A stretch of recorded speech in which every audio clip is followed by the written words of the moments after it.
I'm Jarrett Carpenter. This is Future Signal. And on this episode, I'm super excited to have Hugh Aprile on the podcast. Hugh and I have known each other now for a couple years since my time working with Mercy Corps. And Hugh is a big proponent of Bitcoin as a humanitarian tool that we can use to basically improve the world. And if you see the title and the name of the episode, it says how Bitcoin can improve our world. And I literally have that there because humanitarian actually wouldn't fit on the slide in a way that was going to be visually pleasing. So we have it. So it says how Bitcoin can improve our world.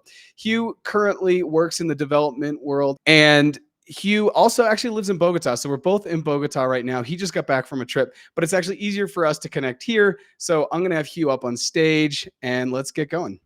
Hugh, how you doing? I'm well. How are you, Jarrett? I am well. As you said, it is very warm in Bogota, and up in this apartment where I am, there is a metal ceiling right above me, and it's probably a sweet 82 in here right now. So it's warm these days in Bogue.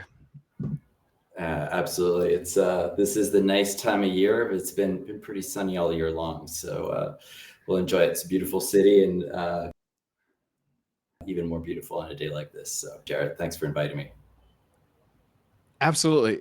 Let's go ahead and dive right in. And I create the slideshow so that way there's visuals. People like visuals, and depending upon the guest, sometimes there's infographics and just things that make it easier. I'm a visual person, so what I want to do, and like I said in the brief intro there, I have it. The title of this episode, that you can see here, is how Bitcoin can improve our world. But really, for me, it's the humanitarian case for Bitcoin. That was the name of a slideshow that you had created a couple years ago, and where you were talking about the benefits of Bitcoin, adopting Bitcoin, thinking about Bitcoin in a different way, and bringing that to the development and the humanitarian sector. So this should be called the humanitarian case for Bitcoin, but as I said, it's just humanitarian's too long. But let's dive right in. And one of the things I want to first do, as I've done on all previous episodes, is think about some definitions. So if you could talk to me about, for you, the word humanitarian in the work that you do. Sure. And Jared, thanks for that title. Setting up some big expectations there in terms of what we can do with this.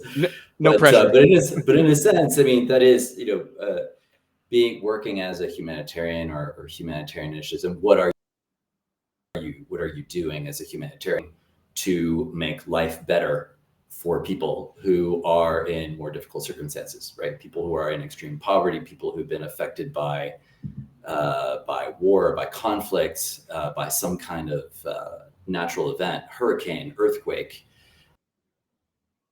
Being a humanitarian is to help those people get to a better place, more safe, more economic safety, more health safety, access to clean water, to education, access to just a better overall quality of life. I mean, that humanitarian is what I've been doing, working for an organization that has that type of mission. I've worked for a couple of different organizations in my career for over 20 years, and that's what I've been trying to do. And it's not easy work.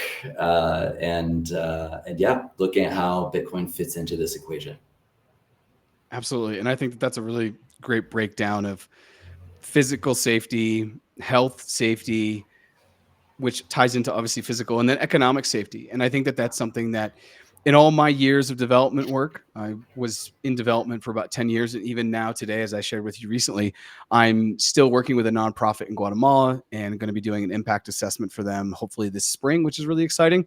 But in all my years of working in development, one of the things that was very, very kind of obvious that I didn't see was the impact of allowing people to create their own economy and have their own freedom of choice based on economics. And I think being around wash projects for years, I remember sometimes feeling like this is great. Now they can wash their hands. Now they have access to sanitation that they didn't have before, which they 100,000% needed, but they still didn't have any ownership, and they still weren't able to really kind of dictate their future in whatever ways that looks because of some economic challenges, I guess I could say. So the second word we should look into is defining Bitcoin. Now, we could spend our entire time defining Bitcoin, but for you, what is Bitcoin? And if you want to talk about the protocol, if you want to talk about the economic network, if you want to talk about, dare I say, mining. But for you, what is Bitcoin when you think about it within the humanitarian lens?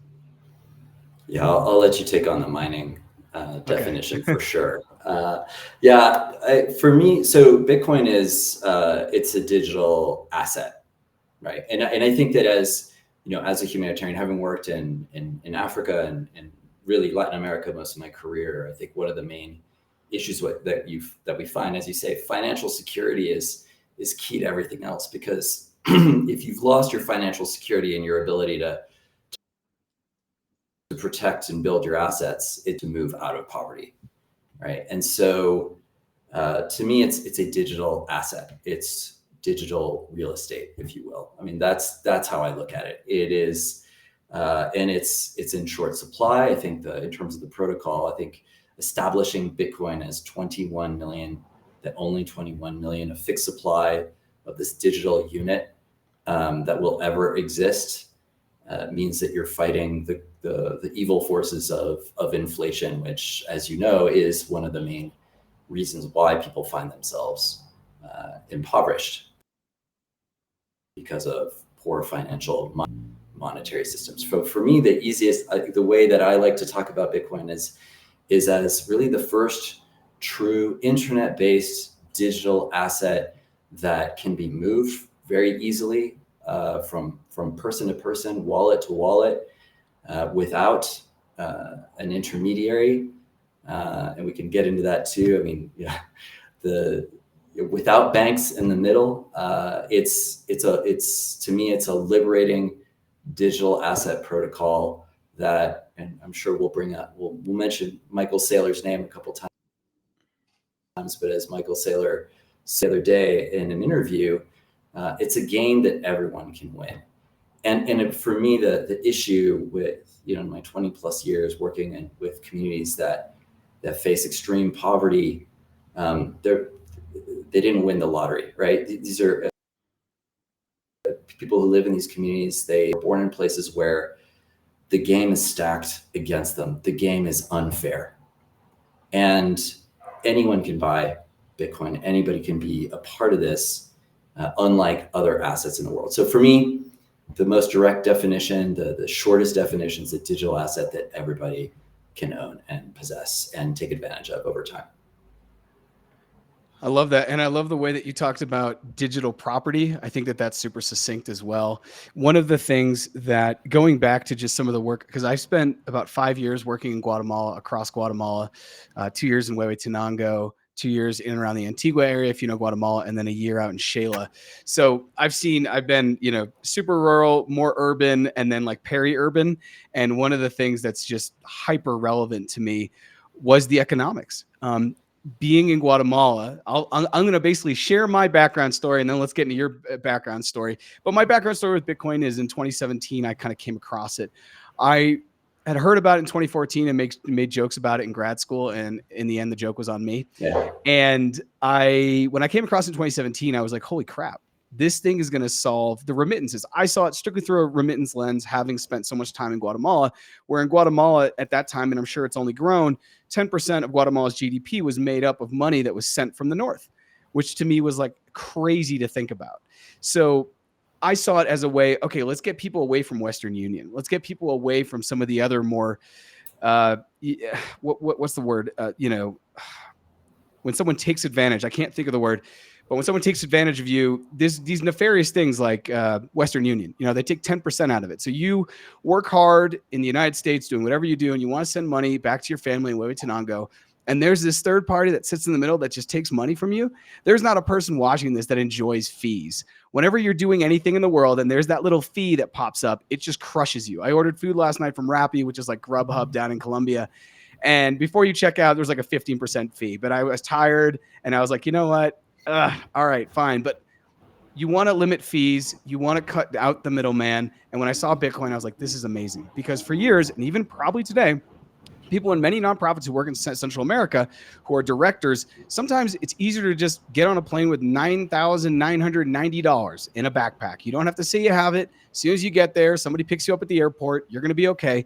but that amount of risk is crazy, as opposed to just sending Bitcoin either on the Lightning or mainnet.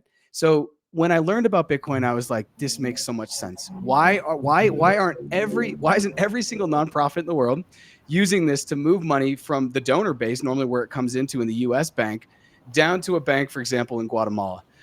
And I could go on we could talk about it later, but I think in the future, most big organizations are going to be using Bitcoin, ideally, to move money around the world for payroll.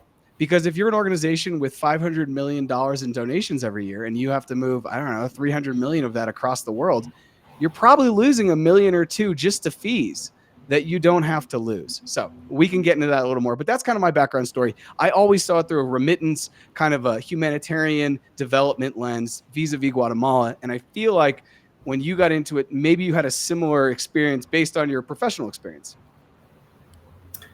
Yeah, I think that it is amazing. You can look at Bitcoin in this space in so many different ways. And I think it is one particular angle that's really interesting, right? How many of these countries depend on remittances from diasporas all over the world, right? Certainly Colombians receiving money back from the US, Guatemala, and certainly the amount of remittance money going back to Guatemalan rural communities, just, it's a huge percentage of the economy comes from money being sent back from the US. So if you think about the fees that are being paid in that, it's a lot. And if you can, anytime you can reduce that, even better. And I was just re-listening to a talk given by Alex Gladstein at the Nashville Bitcoin Conference. And he was taking that remittance anecdote to another level, talking about a recent visit of his to Malawi, and talking about when you're sending remittance money to a country where also the currency's been devalued, or there is the official rate is one, and they get burned, because the rate that you're going to get from Western Union is the official rate, and you're going to get burned out on the street when you're taking this. You get hit again.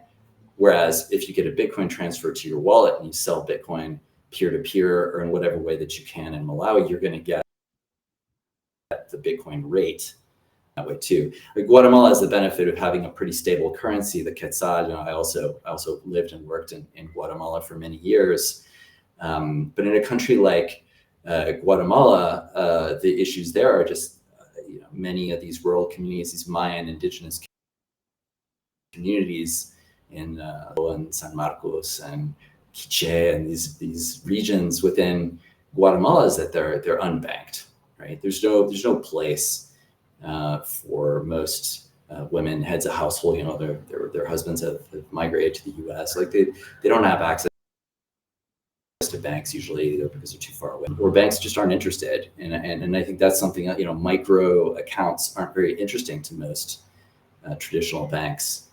Here in Colombia, for example, I'll tell a story here about that, is that we work speaking of humanitarian programs, we work a lot with Venezuelan refugees, million plus here, and we work with cash transfer programs. So that's a humanitarian initiative to transfer cash to people to help meet their immediate needs. We transfer cash for a period of months to help people settle in and meet those basic needs like education, etc. But there's also a desire that these Venezuelan refugees, they want to set up shop. I mean, they're here, they know they're going to be here for a while, but they want to start small businesses, or they want to be employed, but they can't open bank accounts. It's really hard to build your personal, finance dealing with cash. It's not safe, and there's really no way to save. And a really poignant example of how this becomes problematic. So we were, as our organization, I work for Mercy Corps, I should say that too. I'm the regional director, so I cover the Latin America and the Caribbean from in Colombia. We're in discussions with a company that produces and exports flowers. As you know, Jarrett, Colombia's a huge flower exporter. This is a company that exports to Whole Foods, Amazon, like every day. They're sending flowers out and they're looking for workers. They're an employer, and they want to pay salaries. They want to meet at least minimum wage, and they want to they want to be a good citizen. They want to be a good employer, and they want to hire Venezuelan refugees because the Venezuelans were there looking for work, and they're looking for people to work in their flower production. But because none of them can have bank accounts, they can't have a payroll where they just deposit money into their accounts. So they had to bring cash, and they were paying in cash, and all the problems around this company having to manage cash. And this is a company that has really good connections to, I won't name the banks, but the top banks in Colombia. They're trying to convince them, and they gave me the number of a high-ranking person in the bank. I called them. I said, "Hey, here's a situation. I work for Mercy Corps to work with your bank." And and the answer was, "Yeah, but it's hard because a lot of times the Venezuelans who are here, they don't have the right documentation. It's a risk for us." But in a lot of cases, the Venezuelans were given some kind of temporary status. They do have a document. They do have something, yet the banks still aren't interested in doing it because the amounts are too small. Anyway, there are all these barriers that one of the things that Bitcoin does is kind of create a personal banking system and a monetary system where you aren't as dependent on banks. So that's one element. Of course, that's in Colombia has a pretty strong banking system. In general, go to number of countries in Africa, other countries in Latin America, less developed, it's even harder to bank. So for the Bankless, it really is a huge opportunity. And I think this idea of just asset building in general, right? What are we able to do? We're able to invest in stocks. We can buy real estate. We can that's how we protect our wealth as individuals, as employees, and we have 401ks, 403bs, but it's for most people in the world, there's no way to do that. You can't buy a share of Berkshire Hathaway if you want to. For most people in the world, there's no way to access the U.S. stock market, which is, apart from Bitcoin, one of the best performing assets in the world, just participating in the stock market. Buying real estate is obviously highly problematic for anyone, even if you're in the US and you have assets. It's hard to do, let alone if you're in a country and you're in a poor community, it becomes almost impossible. And so being able to buy Bitcoin and buy this digital asset, digital property is a huge opportunity. Yeah, one of the things that you brought up, and I don't know if I've actually ever shared this, I've been wanting to do an episode strictly on this. It's kind of a selfish thing, but in Colombia, I've had a lot of problems, and I'm essentially bankless. I don't have a bank account in Colombia, and I can't open one. And that is because I'm paid from a US company. And I live here, I don't know, 4 or 5 months out of the year. Just depends on how often I have to be stateside for work. But even though I have Colombian citizenship, I'll go into a bank and I can't open a bank account here. It's not like the States. If you're in the United States, you could go in and they'll open a bank account. It doesn't even matter who you are. It's just yeah, okay, just whatever. At least that's been my experience, right? And here I can't open a bank account because in Colombia, with my Colombian citizenship, I don't have a job. I can't prove that I have a job. And part of this gets into my own personal story where I have 2 different names because I was adopted. That's a complete another rabbit hole, which we're not going to go down. But this adopted name, my birth name, that human being does not have a way to prove that he has an income. Therefore, he cannot open a bank account. So the way that I have to go around the banking system here has totally opened my eyes to some of the struggles that I never thought I would have to be so empathetic with, just because, as you said, stateside, it's easy for me to open a bank account. If I want to go buy real estate, I can do that. If I want to access the stock market, I can do that. And so I think in 2025, I really want to dive in more to understanding the way Bitcoin can help people who are in that situation. Because I know, and as we've spoken about offline, and we're not really going to dive into today, there can be on-ramp and off-ramp challenges. It's not as easy. I think sometimes also there's something that we should call it the theory of, Bitcoin could save the world. And a lot of times I've seen it in the US, Bitcoiners will say that, and they've never been outside the US. And if they have, they've been to Mexico and they've been behind 15-foot walls at a resort for an all-inclusive getaway wedding, and I'm like, okay, well, that's okay, but I do think that the ability to be able to buy something and own something is a superpower. And it's something that many people stateside, almost from any economic class, maybe even take for granted just because of how close they are to being able to own something. They could open up a Robinhood, connect their bank account. That's another privilege. And then buy $5 of Tesla, because maybe they think Elon's awesome or they like the idea of the electric car. But going back to your Bitcoin journey, when did it start? Mine was in 2017. Yours was in 2020, I believe. Talk to me about your orange pill moment. Yeah. I think, I started in 2020. I'm a Bitcoin, I guess I'm a product of the pandemic era, with more time on my hands and thinking about the world and honestly thinking about my own wealth protection, right? And I looked at Bitcoin as early on just as an investment, a way to diversify an asset that's performed very well. It was the beginning of that bull run in that part of the cycle. And I was looking at it as an asset to diversify the asset base to protect my family. And so I became interested in it as an investment. And it was really, that's how I started to learn about Bitcoin. In other words, I also, before that I thought it was a joke too. And I laughed at it, and, on tulips and all that stuff.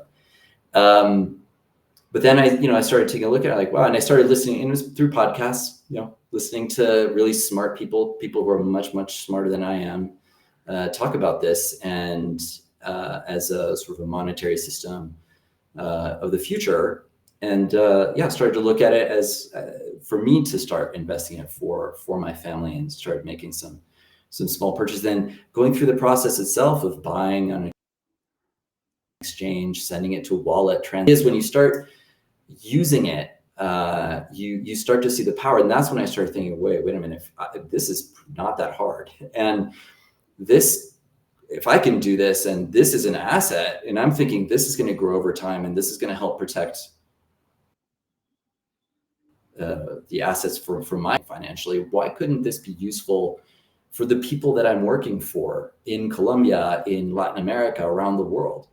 Right? And that's when I started looking. That's when I really started to dig into the utility of Bitcoin, more broadly as this humanitarian asset, as we've been talking about. And then started listening to people like I mentioned Alex Gladstein earlier, people who've really been in this space for a long time, thinking about how Bitcoin is useful in the sense of, for human rights, for more equitable commerce around the world, and different issues. And trying to listen to those thinkers on that. And then I started thinking, in terms of the humanitarian work, I mentioned that cash transfer program. I started making those linkages and thinking, okay, so we do these cash programs are amazing, right? And so if I may, I'd like to talk about my humanitarian journey a little bit, since I started over 20 years ago. When I started as a humanitarian, so I went to the Congo right after graduate school, and we were doing pretty traditional programs of delivering like food aid, delivering blankets, non-food items, soap, hygiene kits, blankets, etc. Food, World Food Program food, right? We're storing food, refugees from Angola, for example, or victims of the Goma volcano eruption many years ago. And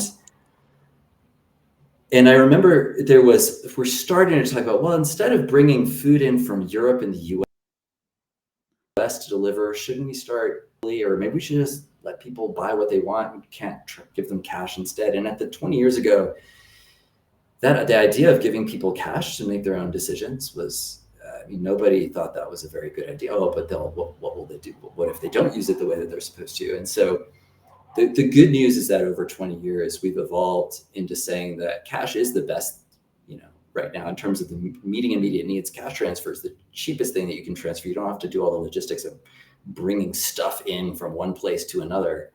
So it's more efficient, and you can deliver more cash than you can stuff to people around the world. So that's a huge evolution, something that I'm proud of in our sector that we've done. And here in Colombia, we've done amazing work with cash transfers, as Mercy Corps and many other organizations are doing this as well. And I think it's really made a difference in people's lives. But then, people spend that money and then it's gone. And we do things like we try to help people find jobs, and we help people find jobs, we help people start small businesses. But I wanted to start thinking about, what about this asset building piece of it, right? Where do you, if you make money, where do you invest it then? I mean, you invest it back into your small business that you've created, but what else? And that's when I started thinking, why can't we add another layer to the work that we're doing, asset base?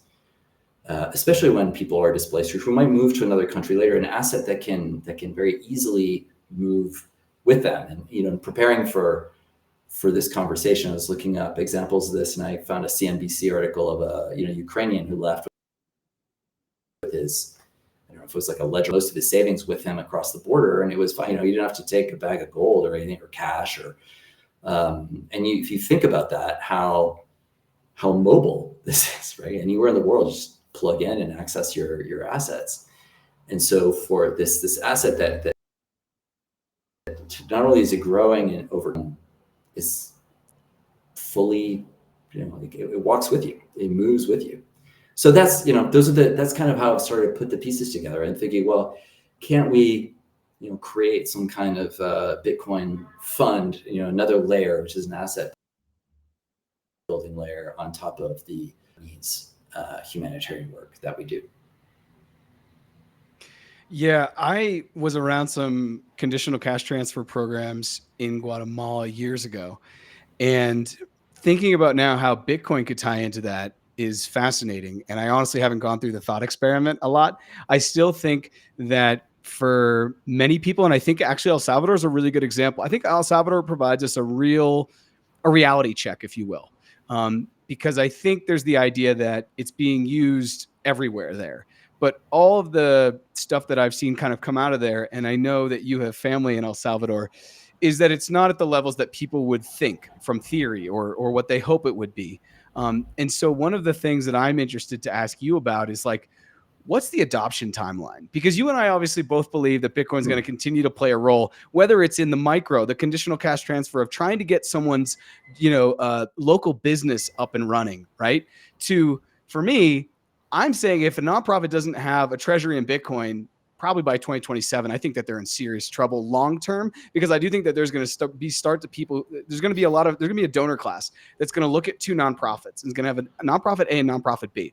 Nonprofit A doesn't have a treasury, and nonprofit B has a treasury, and they're going to have Bitcoin and say, yeah, I'm going to definitely give to the one that has a treasury, because they have conviction, they bought in, they are part of the ecosystem, they're championing this, and I can now see it throughout their programming, right?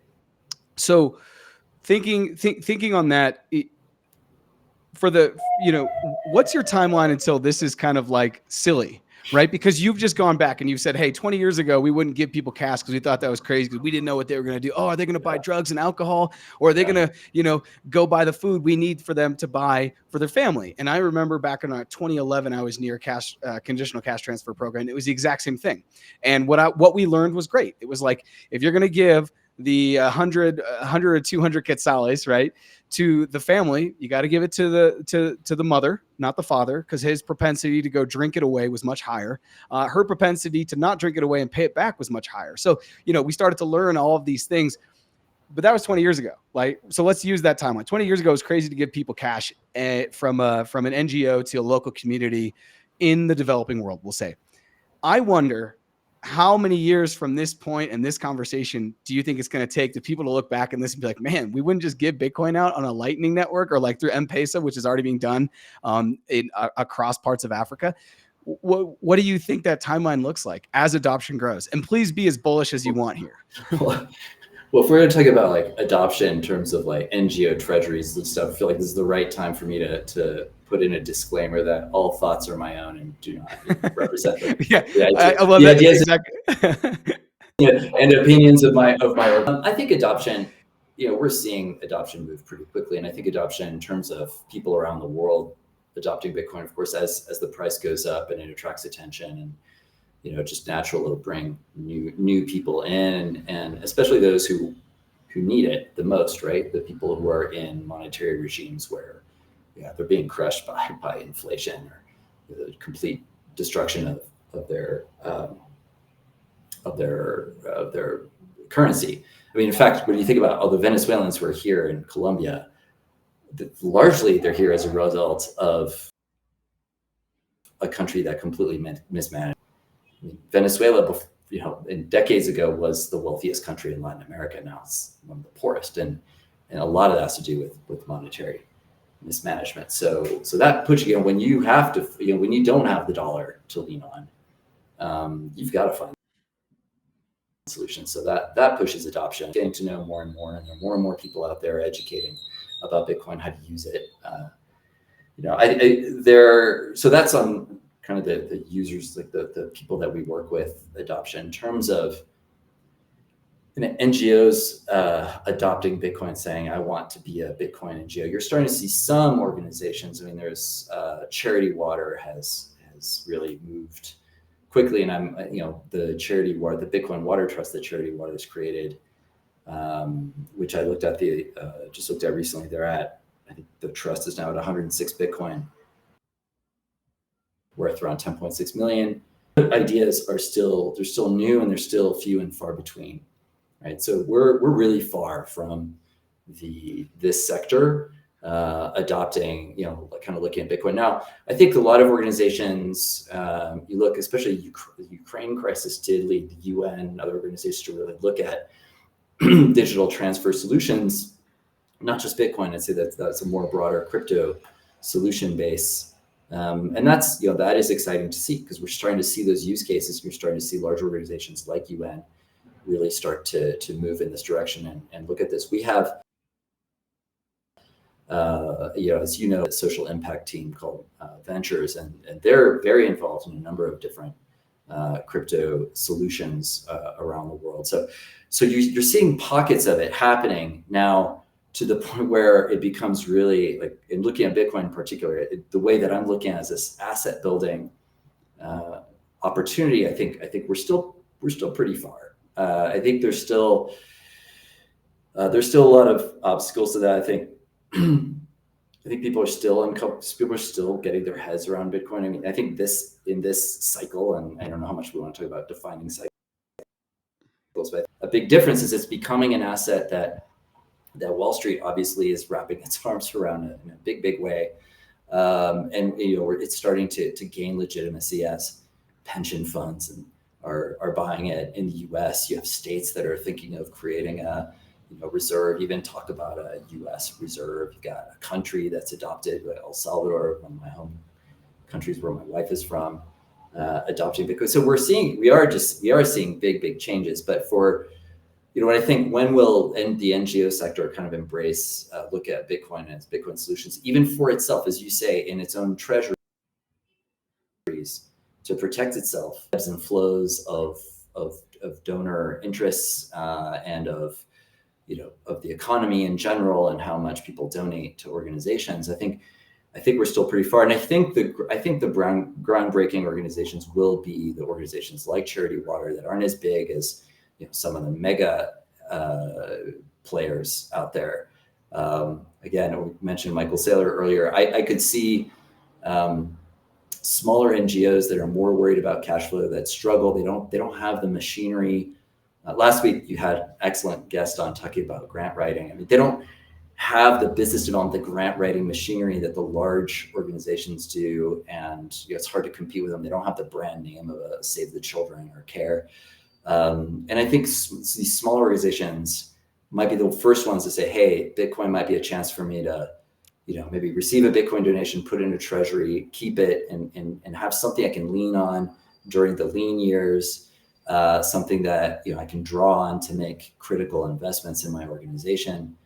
I could see smaller NGOs being the first to really completely embrace Bitcoin, just like Michael Saylor talked about being a small company, publicly listed company. He felt frustrated that he couldn't grow his company because the game was kind of stacked against him. He thought, well, the Bitcoin's my chance, and look what he's been able to do, right? Just NASDAQ 100 inclusion as of last night, just by adding Bitcoin to his treasury. So I think I could see a model. I could see an NGO model to put Bitcoin on its books and use it to build itself, to grow, and to allow it to make the types of investments that it wants to do in the future.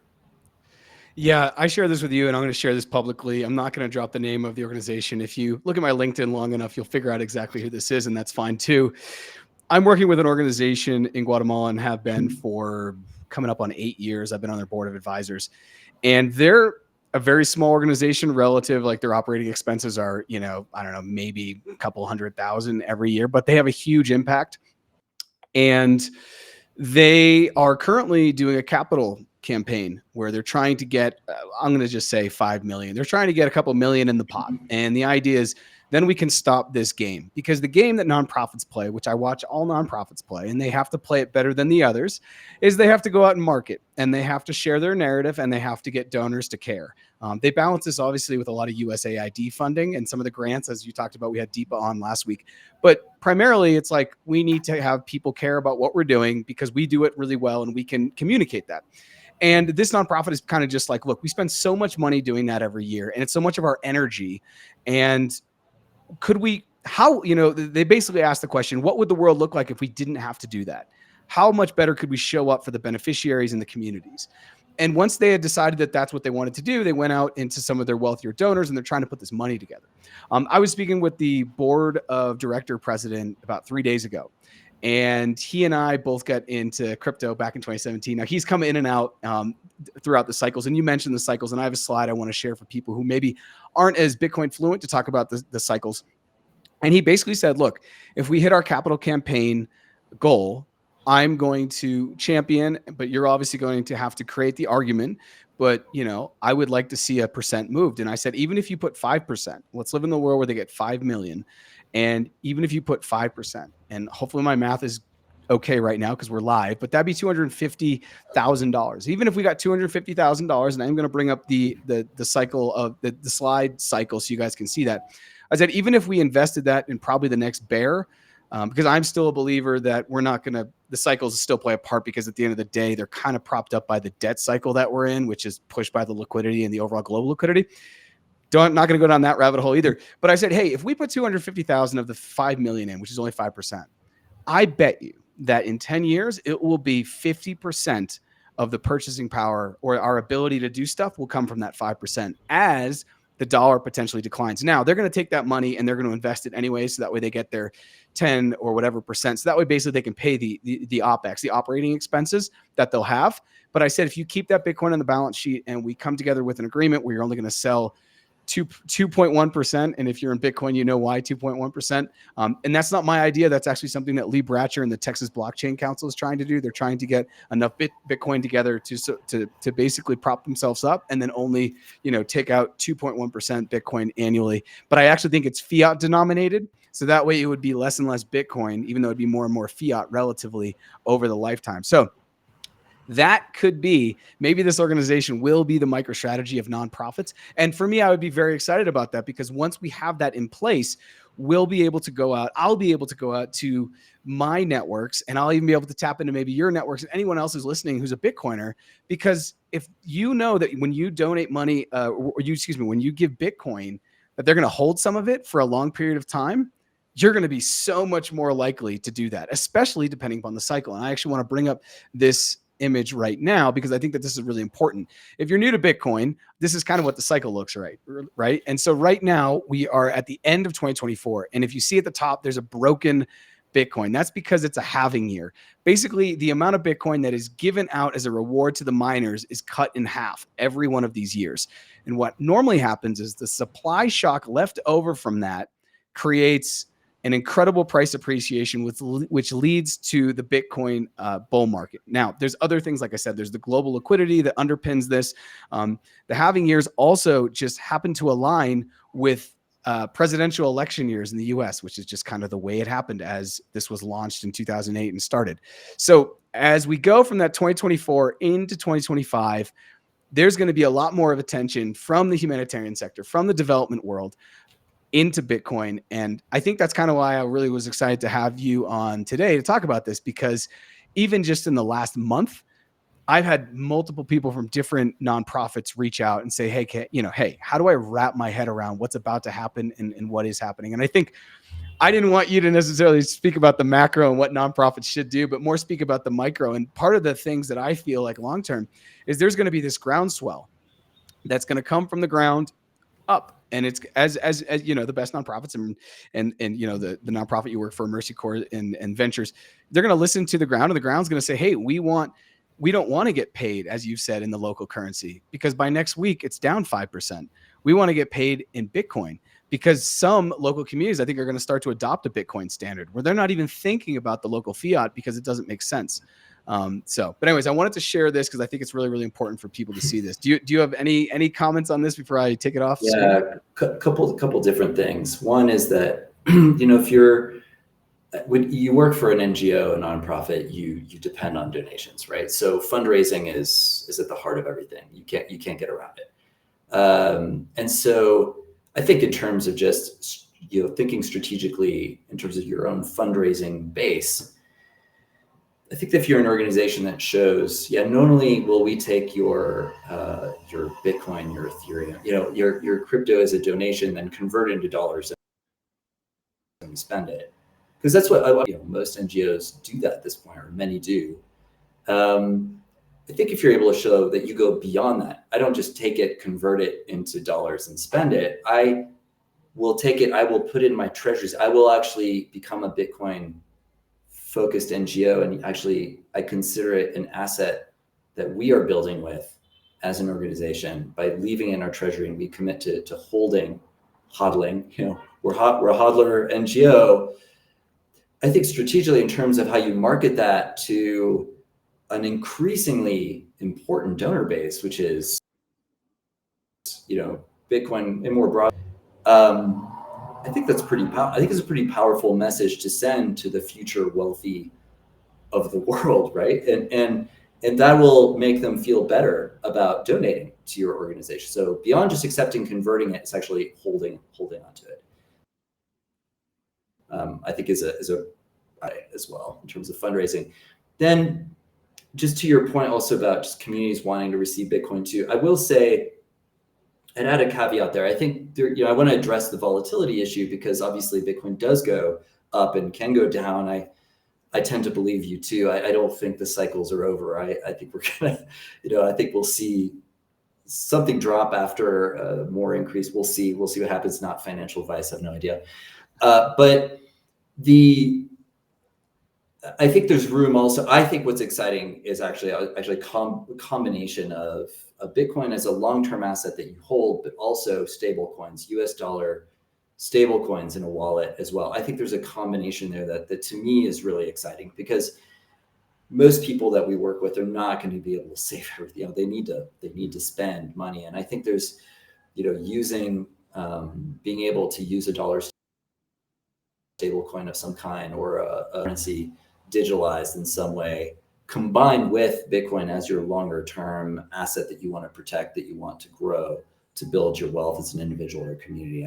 I think I'm excited about looking at those ideas as well.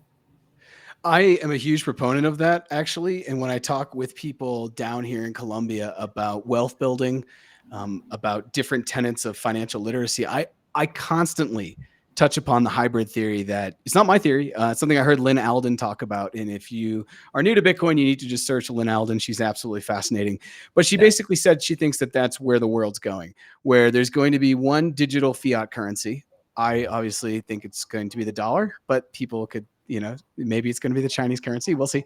And then you'll use that basically for your day-to-day, but you'll be saving in Bitcoin. So you'll have those two in a wallet. And, you know, if you and I go down to the coffee shop, we'll probably use the stable coin, but we'll probably keep most of it. And maybe we're just converting just into the stable coin just to buy our coffee, right?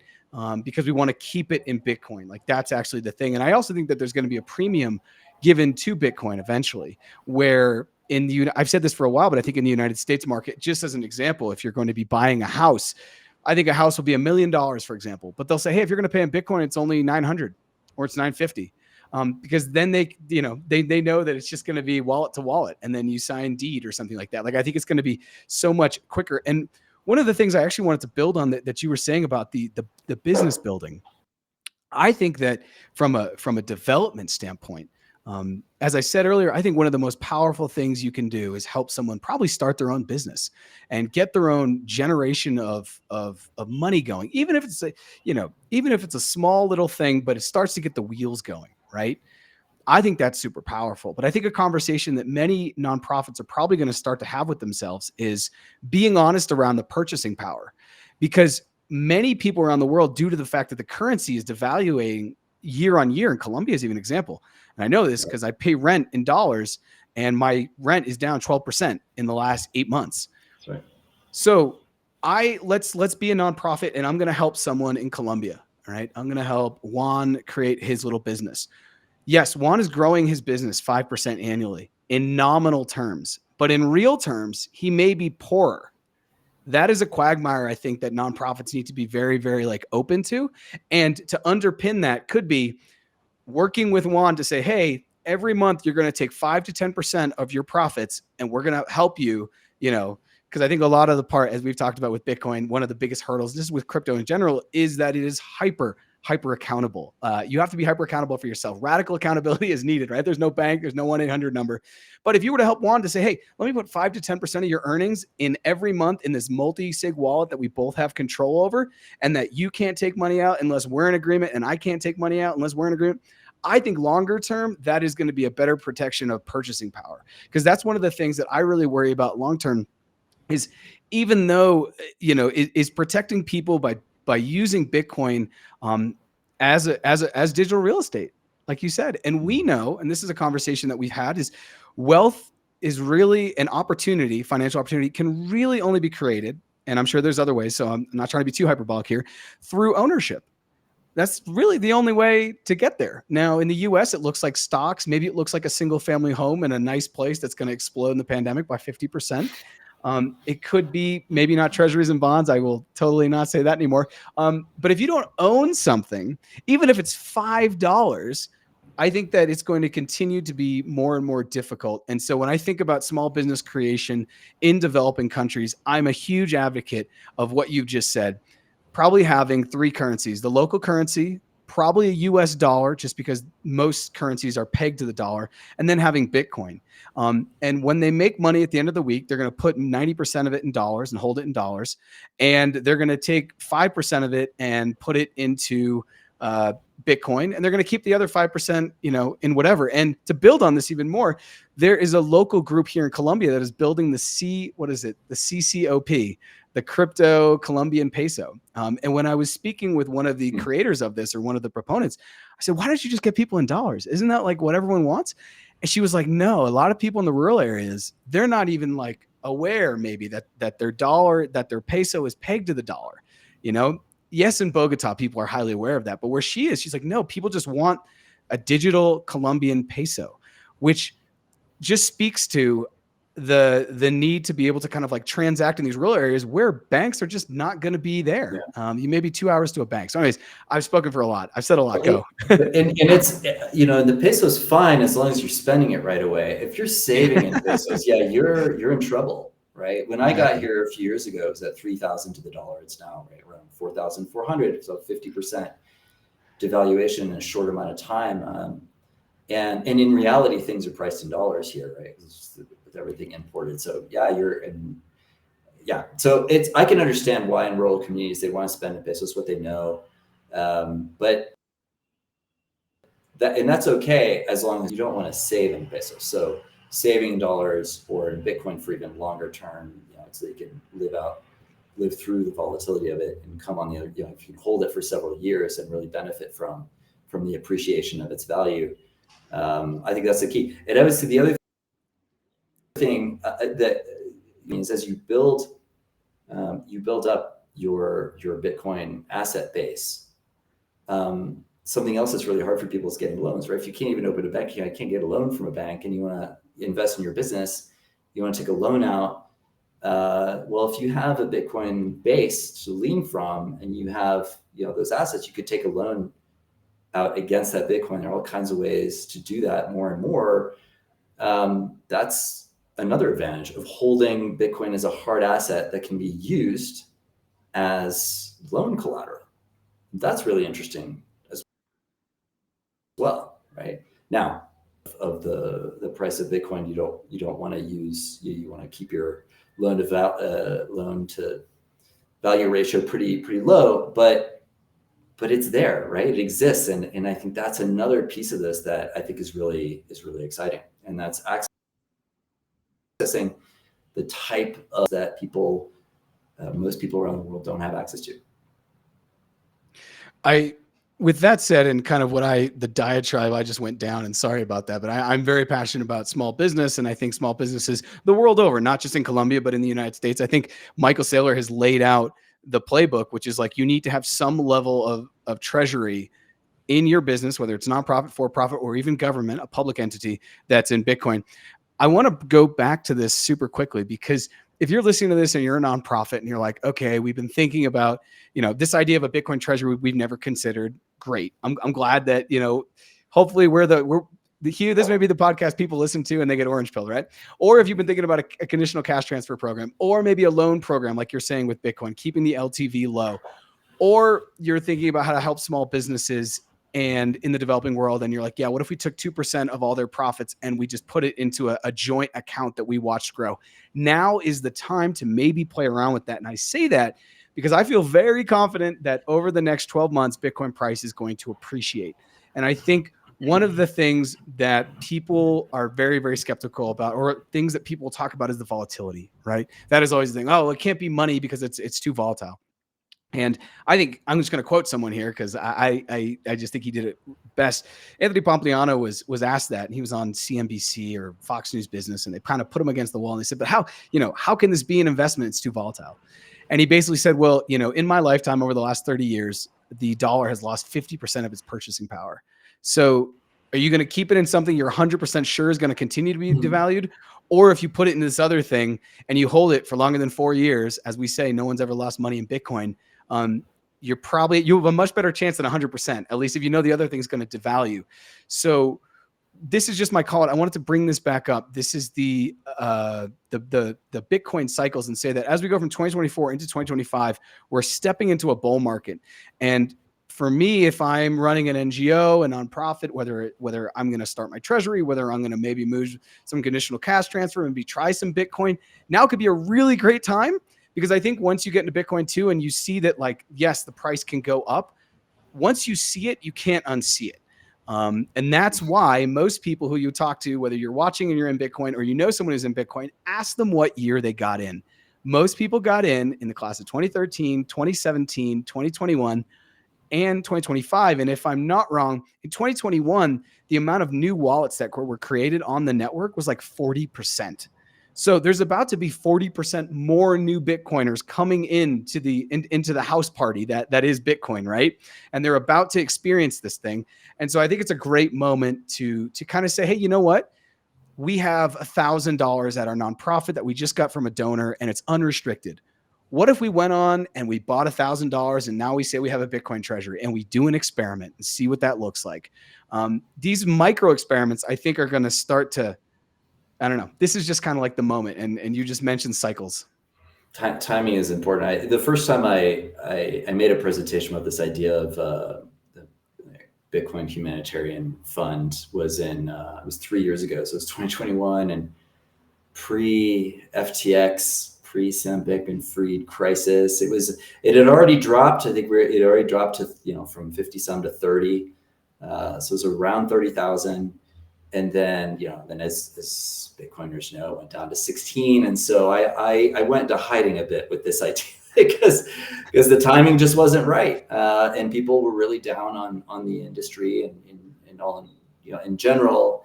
And obviously there's a shift happening right now. And so I think this is, like, timing wise, this is an opportunity. And before, it potentially goes up even higher, because then you're at risk of it dropping again.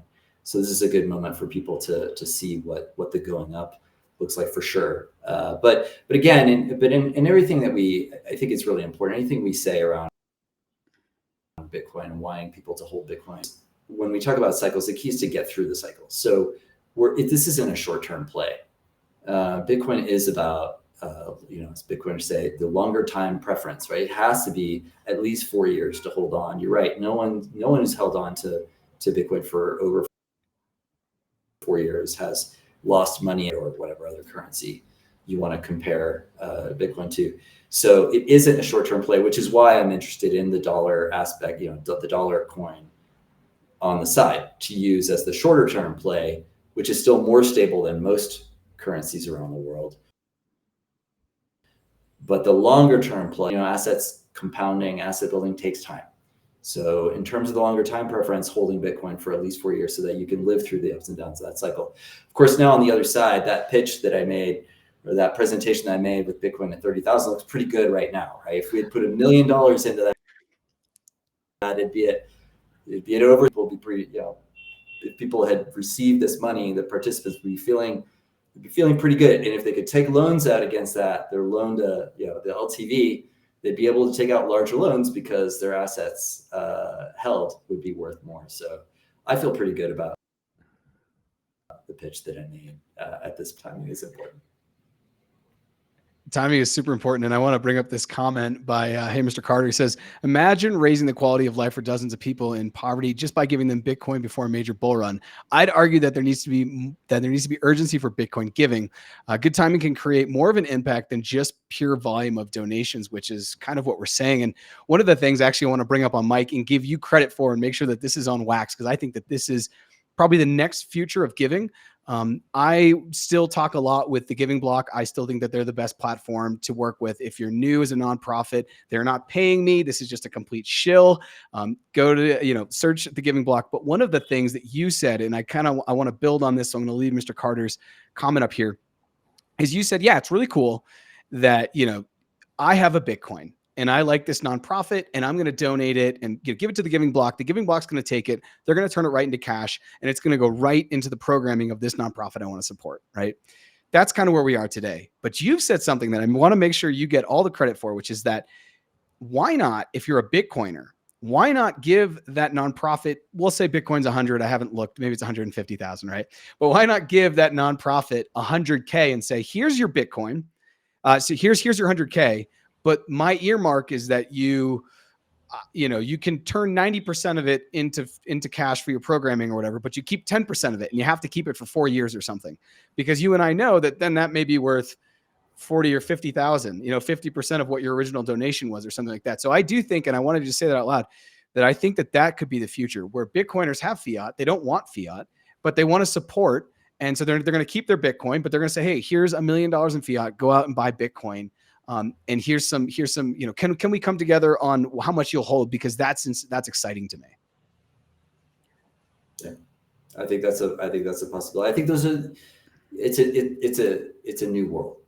And I think that this Bitcoin world is new. I think that, the concept of Bitcoin donors, and I think we need to have more conversations about it. We need a better understanding of how, in terms of donors to these organizations, how people who have Bitcoin wealth to make donations, what they're interested in. It's, we do this all the time for any type of donor, whether it's, an individual, private foundation, or a government that donates to us. We have to understand what the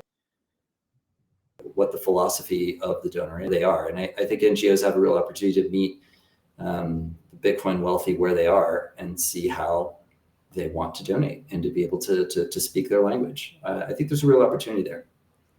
Yeah. And I'll just give a shill. If anyone's watching this and you're a nonprofit and you want to get into a Bitcoin treasury conversation because you're seeing this and you're like, yeah, I know about the Michael Saylor, basically how the way Michael Saylor has turned Wall Street on its head using Bitcoin, reach out, find me, reach out through Future Signal Pod or on LinkedIn, because I'm like, as I said earlier in this episode, I'm going to be launching something similar with hopefully a nonprofit NGO by the time their capital campaign.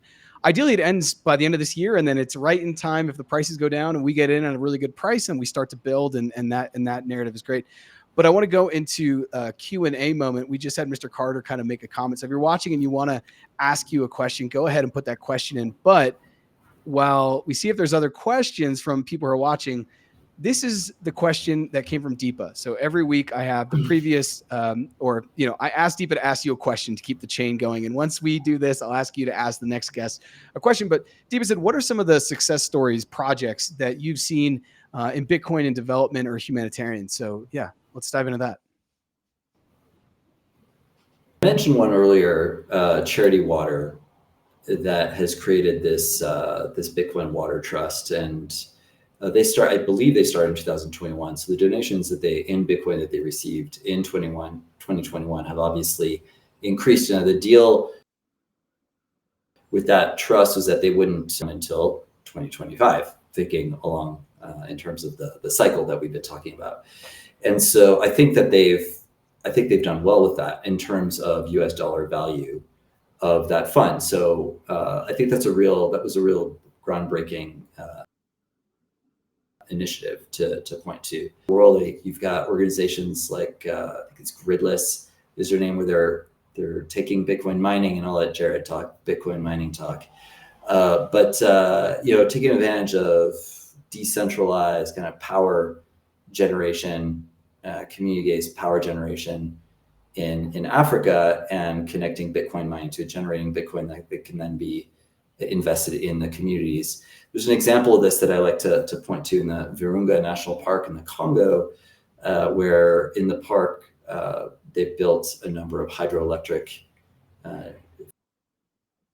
facilities, and they're using French investor invested in some mining equipment there, and they're now mining Bitcoin in Virunga National Park. And part of the proceeds from the mining, they're investing directly in funding park activities and paying rangers, keeping up the park in general. And that's 100% renewable energy that they're using to create Bitcoin and to fund what are humanitarian development projects directly on site.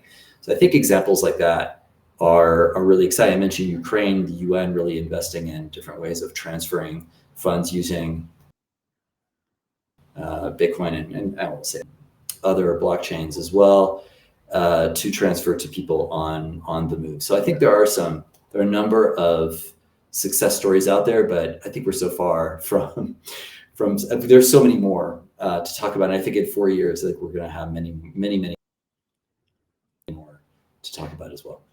Yeah, and I think per the cycle, as the price goes up and intention comes in, there's going to be more people in the development and humanitarian space. They're maybe willing to start to experiment. And one of the things I know that holds back nonprofits sometimes when they think about Bitcoin and they think about the ecosystem is Bitcoin mining. They say, hey, this thing uses too much energy and we have a climate crisis on our hands. Therefore, we should be very thoughtful around where we basically put energy.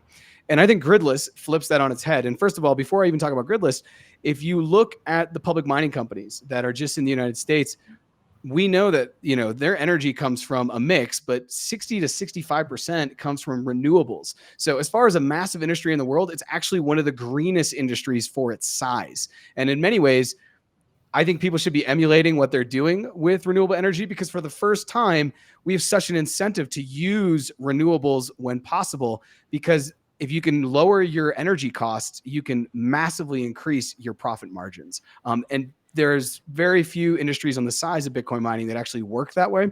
And then talking about Gridless is absolutely amazing. There's many parts in the world where they're just not going to pay to have a transformer put out in the middle of nowhere, because it's $300,000 or $400,000 has to be imported from China. Sometimes China's backlogged, it's 18 months. And then there's issues of corruption, right? So there's no incentive. There's no financial incentive to do that. But what Gridless has done, they've gone out and they have, I think it's in Malawi. That's like one of their examples. There's a river, and they're basically using the hydroelectric energy that they get out of there to give power back and, energize the local community.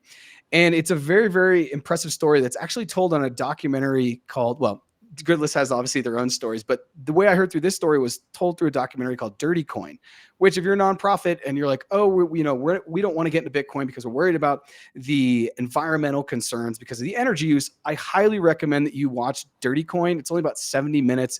If you search Dirty Coin documentary on Google, it should come up.